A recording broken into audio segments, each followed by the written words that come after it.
ناظرین،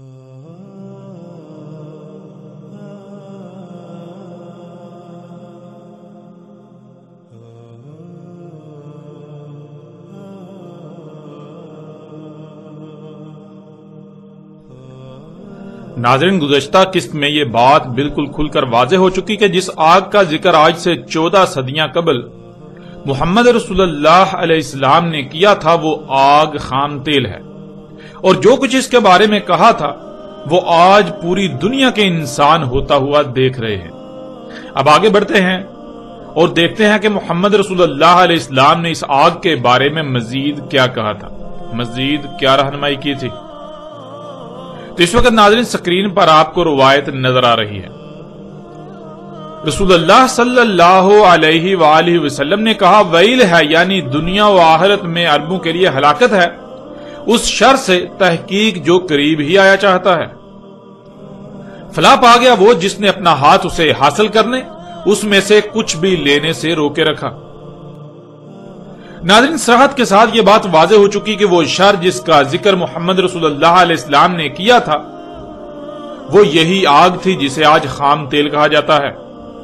اور اس روایت میں محمد رسول اللہ علیہ السلام نے واضح دو ٹوک الفاظ میں یہ بھی کہہ دیا کہ فلاں پا گیا وہ جس نے اپنا ہاتھ اس شر کو حاصل کرنے سے روکے رکھا۔ اور ناظرین ظاہر ہے جس نے اسے لے لیا وہ اللہ کے قانون میں فلاح کیسے پا سکتا ہے؟ اس پر تو اس کا جرم ثابت ہو گیا، اور اگر حق واضح ہو جانے کے بعد وہ اپنے ہاتھ کو روک لیتا ہے تو بلا شک و شبہ اللہ غفور الرحیم ہے۔ لیکن اگر حق واضح ہو جانے کے باوجود بھی وہ خود کو اس شر سے نہیں روکتا تو پھر بلا شک و شبہ اللہ الجبار القہار بھی ہے۔ ناظرین غور کریں، آج کون ہے جس نے خود کو اس شر خام تیل سے روکا ہوا ہے؟ جب آپ غور کریں گے تو شاید ہی کوئی انسان آپ کو ایسا نظر آئے۔ سب کے سب انسان اس میں سے لے رہے ہیں، اپنا ہاتھ اس کی طرف بڑھا رہے ہیں۔ آپ غور کریں، جو گاڑی آپ چلاتے ہیں اس کا وجود کیسے ممکن ہوا؟ کیا اسی خام تیل سے اس کا وجود ممکن نہیں ہوا؟ اس میں بطور ایندھن آپ کیا استعمال کر رہے ہیں؟ ذرا غور تو کریں۔ پھر آج آپ اس بات میں بھی غور کریں کہ آج آپ جو کچھ بھی ضروریات کے نام پر آسائشیں، سہولتیں اور آسانیاں وغیرہ استعمال کر رہے ہیں، آسائشیں، سہولتیں اور آسانیاں وغیرہ اخذ کر رہے ہیں، جو اشیاء بھی آپ استعمال کر رہے ہیں، اپنی ضروریات کو پورا کرنے کے لیے جن جن اشیاء پر انحصار کر رہے ہیں، جو کہ تمام کی تمام غیر فطری مصنوعی اشیاء ہیں، وہ کس سے وجود میں آئیں؟ ان کا وجود کیسے ممکن ہوا؟ وہ کس سے خلق ہوئی، کس سے بنائی گئیں؟ سکرین پر ان اشیاء کی تصاویر بھی آپ اپنی آنکھوں سے دیکھ رہے ہیں۔ ناظرین آپ غور کریں، یہ تمام کی تمام اشیاء کس سے وجود میں آئیں؟ جب آپ غور کریں گے تو آپ کو بالکل واضح یہ جواب ملے گا، یہ بات آپ کے سامنے آئے گی کہ یہ تمام کی تمام اشیاء یا تو براہ راست اسی آگ خام تیل سے وجود میں آئیں، یا پھر ان میں اسی آگ خام تیل کا بنیادی کردار ہے۔ یوں آج آپ جو کچھ بھی استعمال کر رہے ہیں یہ آپ کا اپنا ہاتھ اسی آگ ہی کی طرف تو بڑھا رہا ہے، اسی آگ سے ہی تو لے رہے ہیں جس میں سے کچھ بھی لینے سے محمد رسول اللہ علیہ السلام نے آج سے 14 صدیاں قبل بہت ہی سختی کے ساتھ منع کیا تھا۔ یہ تھا ناظرین فتنہ دجال۔ یہ فتنہ کس قدر شدید ہے آج آپ کو اس کا اندازہ ہو جانا چاہیے، اور یہ بات بھی اب تک واضح ہو جانی چاہیے کہ کیوں محمد رسول اللہ علیہ السلام نے کہا تھا اس وقت کے بارے میں کہ اس وقت کوئی بھی مومن نہیں ہوگا۔ آج جس وقت میں آپ موجود ہیں اسی وقت کے بارے میں محمد رسول اللہ علیہ السلام نے کہا تھا کہ اس وقت کوئی مومن ہوگا ہی نہیں۔ اور ناظرین آپ جس پہلو سے بھی غور کریں یہی تلخ حقیقت آپ کے سامنے آئے گی جو آپ پر کھول کھول کر واضح کی جا چکی اور مزید واضح کی جا رہی ہے۔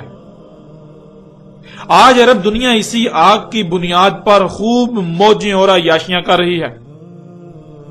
آج عرب دنیا میں جنت کے مزے لوٹ رہے ہیں، لیکن ان قریب ان کے ساتھ وہ ہونے والا ہے جس کا یہ تصور بھی نہیں کر سکتے۔ خام تیل اللہ کے غیب میں سے تھا. اللہ نے قرآن کے شروع میں کہا اور قرآن میں بار بار کہا غیب سے مومن بننے کا.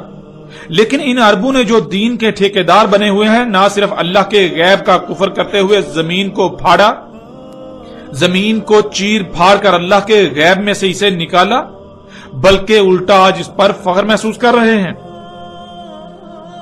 ناظرین، گزشتہ ایک ساتھ میں آپ پر یہ بات کھل کھل کر واضح ہو چکی کہ زمین و آسمانوں کی مثال آپ کے جسم کی سی ہے. جیسے آپ کے جسم میں خون ہے، بالکل اسی طرح زمین کا خون خام تیل ہے، جسے اللہ سبحانہ و تعالیٰ نے قرآن میں بعض مقامات پر برکات کہا اور بعض مقامات پر تین، اور اس کے علاوہ بعض مقامات پر تو بالکل واضح الفاظ میں اسے زمین کا خون کہا، جیسا کہ آپ سورہ البقرہ کی اس آیت میں بھی دیکھ سکتے ہیں. وَإِذْ قَالَ رَبُّكَ لِلْمَلَائِكَةِ إِنِّي جَاعِلٌ فِي الْأَرْضِ خَلِيفَةً قَالُوا أَتَجْعَلُ فِيهَا مَن يُفْسِدُ فِيهَا وَيَسْفِكُ الدِّمَاءَ. اور جب کہا تیرے رب نے ملائکہ کو، اس میں کچھ شک نہیں، میں تقرر کرنے جا رہا ہوں زمین میں نائب، یعنی زمین کا اختیار دینے لگا ہوں. تو ملائکہ نے جواب دیا، کیا تو اس کو نائب مقرر کرنے لگا ہے؟ یعنی زمین کا اختیار اس کو دینے والا ہے جو زمین میں تبدیلیاں کرے گا. تو نے زمین کی مخلوقات کو احسن خلق کر کے ان کے مقامات پر قائم کر دیا، اور یہ انہیں ان کے مقامات سے ہٹائے گا، جس سے زمین میں خرابیاں ہوں گی اور بالآخر زمین میں تباہیاں آئیں گی، اور وہ زمین کا خون بہائے گا. ناظرین، آپ آیت میں بالکل واضح طور پر لفظ دم دیکھ سکتے ہیں، جس کے معنی کسی شے میں مختلف عناصر کے مرکب سے وجود میں آنے والے رنگدار محلول کو کہا جاتا ہے. یہی محلول انسانوں اور جانوروں میں پایا جاتا ہے، اور آپ اسے آسان الفاظ میں خون کہتے ہیں، لیکن عربی میں جسے آپ خون کہتے ہیں اسے دم کہا جاتا ہے.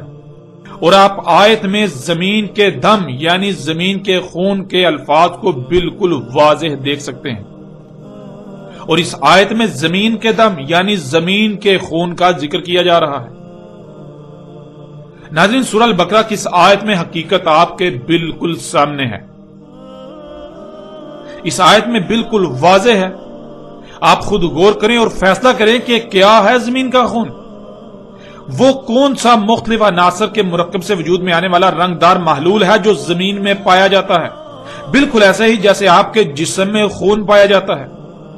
ذرا غور کریں، خلیفہ یعنی نائب کس پر بنایا گیا انسان کو؟ کس شے کا اختیار دیا گیا انسان کو؟ اور اس کا جواب بالکل ظاہر ہے، اسی آیت میں زمین کا اختیار دیا گیا، انسان کو زمین پر نائب بنایا گیا. اللہ سبحانہ تعالیٰ نے خود کہا کہ زمین کا اختیار دیا جا رہا ہے انسان کو. اور جواباً ملائکہ نے کیا کہا؟ جواباً ملائکہ نے یہ کہا کہ یہ زمین میں یعنی انسان زمین میں تبدیلیاں کرے گا. اے ہمارے رب، تو نے مخلوقات کو جن جن مقامات پر رکھا ہے یہ ان کو ان کے مقامات سے ہٹا دے گا، ان میں تبدیلیاں کرے گا، جس سے زمین میں خرابیاں اور بالآخر اس میں تباہیاں آئیں گی. یہ زمین کا خون بہائے گا. اور کیا یہ آج سب نہیں ہو رہا؟ کیا انسان نے یہ سب نہیں کیا اور آج یہ سب نہیں کر رہا؟ ناظرین، وہ کون سا رنگدار محلول ہے جو مختلف عناصر کے مرکب سے وجود میں آتا ہے، جو زمین کے اندر بالکل اسی طرح پایا جاتا ہے جس طرح آپ کے جسم میں خون، اور آج اسے زمین سے نکالا جا رہا ہے؟ ذرا غور کریں، وہ کیا ہے؟ کیا وہ خام تیل نہیں ہے؟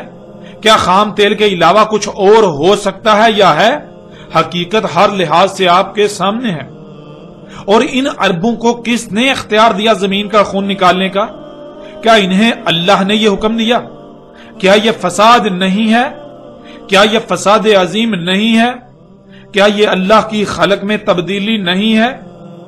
قرآن میں بار بار اللہ سبحانہ وتعالی نے اپنی خلق میں تبدیلی کرنے والوں کو بدترین مشرک قرار دیا، انہیں مفسدون فی الارض قرار دیا، انہیں اللہ کے مجرم قرار دیا. تو کیا زمین کو چیر پھاڑ کر زمین کا خون نکالنا جو کہ اللہ کے غیب میں سے تھا، یہ اللہ کی خلق میں تبدیلی نہیں ہے؟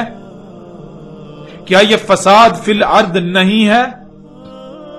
کیا یہ شرک اکبر و شرک عظیم نہیں ہے؟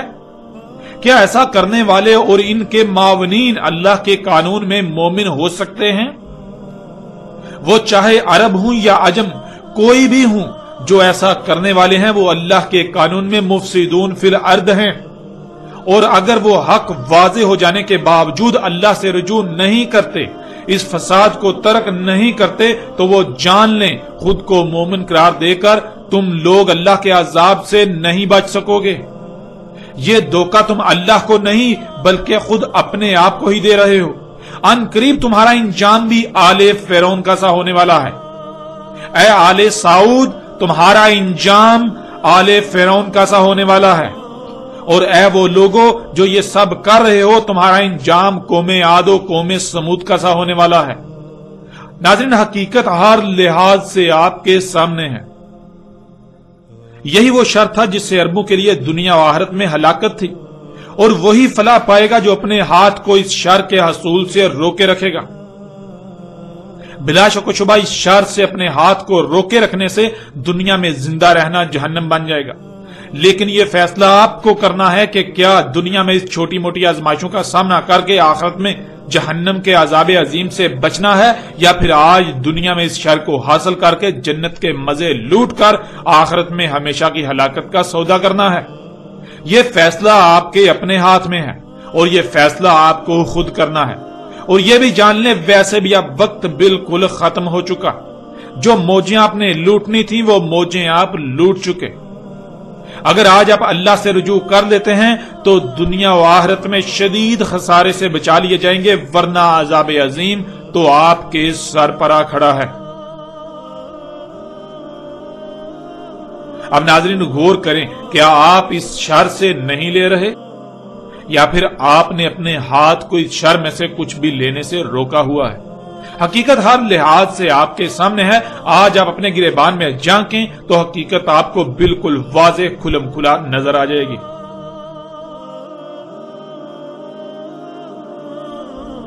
اب بڑھتے ہیں آگے اور دیکھتے ہیں کہ اس آگ کے نکالے جانے کے مقامات کے بارے میں محمد رسول اللہ علیہ السلام نے آج سے 14 صدیاں قبل کیا کہا تھا۔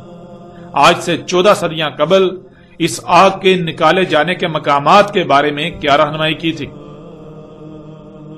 تو سکرین پر ناظرین آپ کو روایت نظر آ رہی ہے۔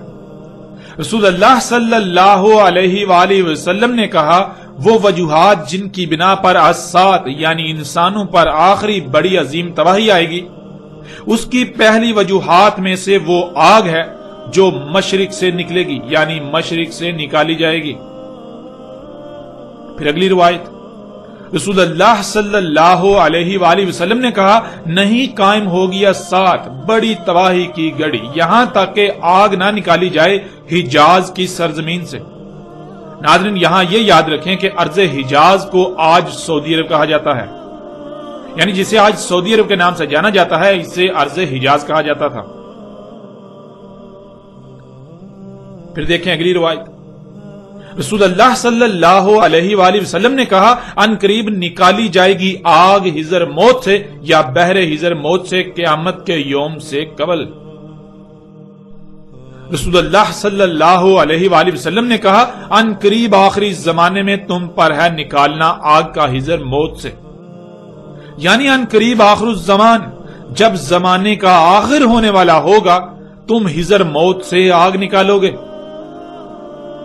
رسول اللہ صلی اللہ علیہ وآلہ وسلم نے کہا، آگ نکالی جائے گی یمن سے، اس آگ کی طرف انسان ایسے اکٹھے ہوں گے تمہارے اکٹھے کیے جانے کی جگہ جیسے کتے کسی ہڈی پر اکٹھے ہوتے ہیں، یعنی خطہ شام میں دنیا کے لوگ اس آگ پر ایسے اکٹھے ہوں گے جیسے بھوکے کتوں کے سامنے ہڈی پھینکنے سے وہ اس پر اکٹھے ہو جاتے ہیں، اور اسے حاصل کرنے کے لیے ایک دوسرے سے لڑتے چیختے اور داڑتے ہیں۔ بالکل ایسے خطہ شام میں انسان اس آگ کے حصول کے لیے اس کی طرف اکٹھے ہو جائیں گے، اس کے حصول کے لیے کتوں کی طرح آپس میں لڑیں گے، ایک دوسرے کو ماریں گے۔ ناظرین اسی طرح اگلی روایت، رسول اللہ صلی اللہ علیہ وآلہ وسلم نے کہا، نہیں قائم ہوگی اسات حتیٰ کہ نکالی جائے گی ارض حجاز سے آگ۔ ہم پیچھے بھی یہ بات واضح کر چکے اور پھر اس کو واضح کر رہے ہیں کہ ارض حجاز اس خطے کو کہا جاتا تھا جسے آج سعودی عرب کے نام سے جانا پہچانا جاتا ہے، جسے آج سعودی عرب کہا جاتا ہے۔ یعنی رسول اللہ علیہ السلام نے کہا سعودی عرب سے وہ آگ نکالی جائے گی، سعودی عرب سے وہ آگ نکالو گے تم۔ اب ناظرین، ان روایات میں بالکل واضح الفاظ میں موجود ہے کہ رسول اللہ علیہ السلام نے آج سے 14 صدیاں قبل کہا کہ وہ آگ مشرق سے نکالی جائے گی۔ جب محمد رسول اللہ علیہ السلام نے یہ کہا تھا تب وہ یثرب میں موجود تھے۔ آج آپ دنیا کا نقشہ اٹھا کر دیکھیں تو یثرب کے مشرق میں نہ صرف نجد واقع ہے بلکہ اس وقت کا فارس اور موجودہ ایران بھی واقع ہے۔ اس کے علاوہ یمن، الحجاز اور حضرموت یا بحر حضرموت کا ذکر کیا، اور ناظرین کے علاوہ مزید ایسی روایات بھی موجود ہیں جن میں عراق اور شام کا بھی ذکر کیا گیا۔ تو اب سوال یہ پیدا ہوتا ہے کہ یہ آگ جو محمد رسول اللہ علیہ السلام کے وقت ان مقامات میں یعنی الحجاز میں جسے آج سعودی عرب کہا جاتا ہے، یمن میں حضرموت یا بحر حضرموت، فارس یعنی ایران وغیرہ، عراق اور شام، ان تمام مقامات میں زمین کی گہرائیوں میں ٹھنڈی پڑی ہوئی تھی، کیا آج وہ نکالی جا رہی ہے؟ کیا آج انہی مقامات سے وہ آگ نکالی جا رہی ہے جو آگ محمد رسول اللہ علیہ السلام کے وقت ٹھنڈی حالت میں پڑی تھی؟ اور آج جب اس آگ کو نکالا جاتا ہے تو وہ ٹھنڈی ہوتی ہے، پھر اس آگ سے فضا میں، ہوا میں اڑنے والی مخلوقات اڑتی ہیں، وہ آگ بادلوں کی طرح اڑتی ہے۔ اس آگ ہی کی وجہ سے پوری دنیا طرح طرح کی زہریلی گیسوں سے بھر چکی، اس آگ ہی کی وجہ سے یہ دنیا دجال کے فتنے کی لپیٹ میں آ چکی۔ وہ آگ جس آگ کی طرف آج دنیا کے تمام انسان اپنا ہاتھ بڑھا رہے ہیں، اسی میں سے لے رہے ہیں۔ تو آج جب آپ غور کریں تو حقیقت بالکل سامنے ہے، آج حقیقت آپ کے سامنے ہے، بالکل آج انہی مقامات سے یہ آگ نکالی جا رہی ہے جن مقامات کا ذکر محمد رسول اللہ علیہ السلام نے آج سے 14 صدیاں قبل کیا تھا۔ لیکن انتہائی تکلیف دہ بات تو یہ ہے کہ آج کوئی بھی ایسا نظر نہیں آتا جسے یہ حقائق نظر آ رہے ہوں، کوئی بھی ایسا ہو جو یہ کہے کہ ہاں واقعتاً اللہ کے رسول محمد رسول اللہ علیہ السلام نے آج سے 14 صدیاں قبل بالکل سچ کہا تھا۔ جو انہوں نے آج سے 14 صدیاں قبل کہا آج بالکل عین اسی طرح پوری دنیا کے انسانوں کے سامنے ہو رہا ہے۔ کوئی ایک بھی ایسا نہیں ہے کہ جو ان حقائق کو دنیا کے سامنے رکھے، جو دنیا پر یہ واضح کرے کہ دیکھو محمد اللہ کے رسول تھے، دیکھو کیسے انہوں نے آج سے 14 صدیاں قبل آج کے حوالے سے کھول کھول کر وضاحت کر دی تھی، حیران کن الفاظ استعمال کیے تھے، وہ بتا دیا جو آج ہو رہا ہے، بجائے اس کے کہ آج دنیا پر یہ حقائق واضح کیے جائیں بلکہ الٹا محمد علیہ السلام کو جھوٹا ثابت کیا جاتا ہے۔ ایسی ایسی دیو مالائی کہانیاں محمد علیہ السلام سے منسوب کی جاتی ہیں جو محمد علیہ السلام کو الٹا جھوٹا ثابت کرتی ہیں، جو محمد علیہ السلام کو دنیا کی نظروں میں بدنام کرتی ہیں، دنیا کی نظروں میں گراتی ہیں۔ آج ایسی ایسی دیو مالائی کہانیاں دنیا کو سنائی جا رہی ہیں جن کا حقیقت سے کوئی تعلق ہی نہیں ہے، اور جو حقیقت ہے جو پوری دنیا کے سامنے ہے، آج ہر کوئی اس حقیقت سے اپنی آنکھیں چرا رہا ہے، اپنی آنکھیں بند کیے ہوئے ہے۔ وہ طبقہ جو دین کا ٹھیکیدار بنا ہوا ہے ان کی بھی آنکھیں بند ہو چکی ہیں، وہ بھی اندھے ہو چکے ہیں، ان کو بھی یہ حقائق نظر نہیں آ رہے۔ ایک طرف وہ کہتے ہیں کہ آج سے 14 صدیاں قبل محمد رسول اللہ علیہ السلام نے مستقبل کے حوالے سے ہر فتنے کا ذکر کر دیا تھا، ہر چھوٹے سے چھوٹے فتنے کا بھی ذکر کر دیا تھا۔ محمد علیہ السلام نے اپنی بعثت سے لے کر ساتھ کے قیامت تک تمام کے تمام فتنوں کا ذکر کر دیا تھا، خواہ وہ کوئی چھوٹے سے چھوٹا یا بڑے سے بڑا ہو۔ تو غور کریں، کیا آج جس وقت میں آپ رہ رہے ہیں کیا یہ محمد علیہ السلام کے وقت مستقبل نہیں تھا؟ کیا آج کا وقت اس وقت مستقبل نہیں تھا؟ اور کیا آج کے وقت میں محمد علیہ السلام نے کوئی رہنمائی نہیں کی تھی؟ اگر کی تھی تو کہاں گئی؟ آج جو کچھ دنیا میں ہو رہا ہے کیا اس کے بارے میں محمد علیہ السلام نے کچھ بھی نہیں کہا تھا؟ ذرا غور تو کریں۔ اے دین کے ٹھیکیداروں، اپنی آنکھیں کھولو اس سے پہلے کہ دیر ہو جائے، اس سے پہلے کہ وہ وقت آ جائے جب تمہارے پاس سوائے پچھتاوے کے اور کچھ نہ رہے۔ اب ناظرین اس بات کو بھی جان لیں کہ محمد رسول اللہ علیہ السلام نے اس آگ کے نکالے جانے کے بارے میں کیا کہا تھا۔ آج سے 14 صدیاں قبل محمد رسول اللہ علیہ السلام نے جو الفاظ استعمال کیے تھے حیران کن طور پر آج ایک ایک لفظ اس پر ایسے صادق آتا ہے جیسے آج کوئی اپنی آنکھوں سے دیکھ کر بتا رہا ہو۔ آگے بڑھتے ہیں اگلی روایات کی طرف اور دیکھتے ہیں ان میں رسول اللہ علیہ السلام نے اس آگ کے نکالے جانے کے حوالے سے مزید کیا رہنمائی کی کہ یہ آگ کس طرح زمین کی گہرائیوں سے اور کہاں سے نکالی جائے گی۔ ناظرین، اس وقت اسکرین پر آپ کو روایت نظر آ رہی ہے۔ سب سے پہلے ہم اس روایت میں استعمال ہونے والے الفاظ کو جان لیتے ہیں۔ ان میں پہلا لفظ ہے کار، جس کے معنی ہے سوراخ، غار، کھدائی کرنا، گہرائی میں جانا۔ بیڈ یعنی تہ، کسی بھی شے کا نیچے ترین حصہ، گہرا ترین مقام، نیچے ترین مقام، نچلی ترین سطح، پتھر یا پتھریلی تہ یا اس کے نیچے وغیرہ۔ اگلا لفظ ہے عدن، جس کے معنی ہے زمین کی گہرائی تک سوراخ کر کے کچھ نکالنا، جیسے لوہا، کوئلہ وغیرہ سمیت کچھ بھی نکالنا۔ کان، جیسے سونے کی کان، کوئلے کی کان یا زمین سے نکالے جانے والی کسی بھی شے کی کان، یعنی کان کنی کرنا۔ اگلا لفظ ہے سوق، جس کے معنی ہے خرید و فروخت کرنا، دکان پر جانا اور وہاں سے خریدنا، خریدنا یا لینا، لانا، لے جانا، فراہم کرنا، پہنچانا، منتقل کرنا، نقل و حمل، تجارت سینٹر، مارکیٹ، بازار، دکان وغیرہ۔ پھر اگلا لفظ ہے حشر، جس کے معنی ہے مجمع، بھیڑ، مجموعہ، رش، اجتماع وغیرہ۔ اب آتے ہیں روایت کی طرف۔ رسول اللہ صلی اللہ علیہ وآلہ وسلم نے کہا، آگ نکالی جائے گی زمین کی گہرائیوں میں چٹانی تہ سے زمین کو کھود کر، زمین کی گہرائیوں تک سوراخ کر کے، جیسے زمین کی گہرائیوں سے سوراخ کر کے کچھ نکالا جاتا ہے۔ لوگ اس آگ کی خرید و فروخت کریں گے، اس کی تجارت کریں گے، اس آگ کی دکانیں ہوں گی، اس آگ کی مارکیٹیں ہوں گی اور انسان ان کی طرف اکٹھے ہوں گے۔ یعنی جیسے خرید و فروخت کی خاطر بازاروں، مارکیٹوں یا دکانوں وغیرہ پر رش ہوتا ہے، اس طرح لوگ ان آگ کی تجارت گاہوں کی طرف، ان آگ کی دکانوں، مارکیٹوں کی طرف اکٹھے ہوں گے۔ اس آگ کے ذریعے سے نقل و حمل ہوگی، اس آگ کی تجارت ہوگی۔ ناظرین، اس روایت میں آپ محمد رسول اللہ علیہ السلام کے الفاظ کو سن کر چونک گئے ہوں گے کہ آج سے 14 صدیاں قبل جو محمد رسول اللہ علیہ السلام نے کہا تھا، آج بالکل عین اسی طرح اس آگ کو نکالا جا رہا ہے۔ آج بالکل عین اسی طرح اس آگ کو نکالا جا رہا ہے جو اس وقت مذکورہ مقامات میں زمین کی گہرائیوں میں ٹھنڈی حالت میں پڑی تھی۔ یعنی ارض حجاز، سعودی عرب کی سرزمین، نجد کی سرزمین، عراق، ایران، شام، حضر موت، ان سرزمینوں میں زمین کی گہرائیوں میں چٹانی تہ کے اندر ٹھنڈی حالت میں پڑی تھی، اور آج وہاں سے انہی مقامات سے زمین کو پھاڑ کر، زمین کو کھود کر اس میں گہرائیوں تک سوراخ کر کے اس کے اندر، زمین کے اندر چٹانی تہ کو پھاڑ کر اس میں سے آگ کو نکالا جا رہا ہے۔ آج جسے آپ خام تیل کہتے ہیں، یہ وہی آگ ہے، اور یہ آگ خام تیل زمین کو پھاڑ کر اس میں اس کی گہرائیوں تک سوراخ کر کے اسی تہ سے نکالا جاتا ہے جو چٹانی تہ ہے۔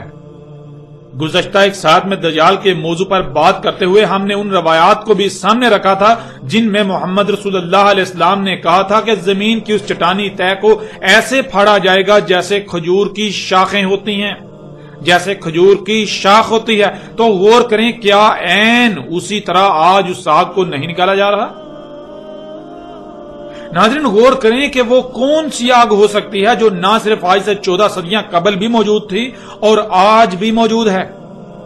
کیا خام تیل کے علاوہ کوئی دوسری آگ آپ کو نظر آ رہی ہے؟ پھر وہ آگ محمد رسول اللہ علیہ السلام کے وقت ٹھنڈی حالت میں پڑی تھی اور آج اسے وہیں سے نکالا جا رہا ہے۔ نکالنے کے بعد وہ ٹھنڈی حالت سے بدل کر اپنی اصل حالت آگ میں بدل رہی ہے کہ واقعتاً یہ جو ٹھنڈی شے ہے یہ تو آگ ہے، یہ اصل میں آگ ہے جو ٹھنڈی حالت میں موجود تھی اور زمین کی گہرائیوں میں موجود ہے۔ کیا یہ وہی آگ نہیں جسے آج خام تیل کا نام دیا جاتا ہے؟ حقیقت ہر لحاظ سے آپ کے سامنے ہے۔ پھر ناظرین، کیا یہ آگ زمین کو پھاڑ کر اس میں گہرائیوں تک سوراخ کر کے چٹانی تہ کو کھجور کی شاخوں کی طرح پھاڑ کر نہیں نکالا جا رہا؟ آج اس حقیقت کو بھی آپ اپنی آنکھوں سے دیکھ رہے ہیں۔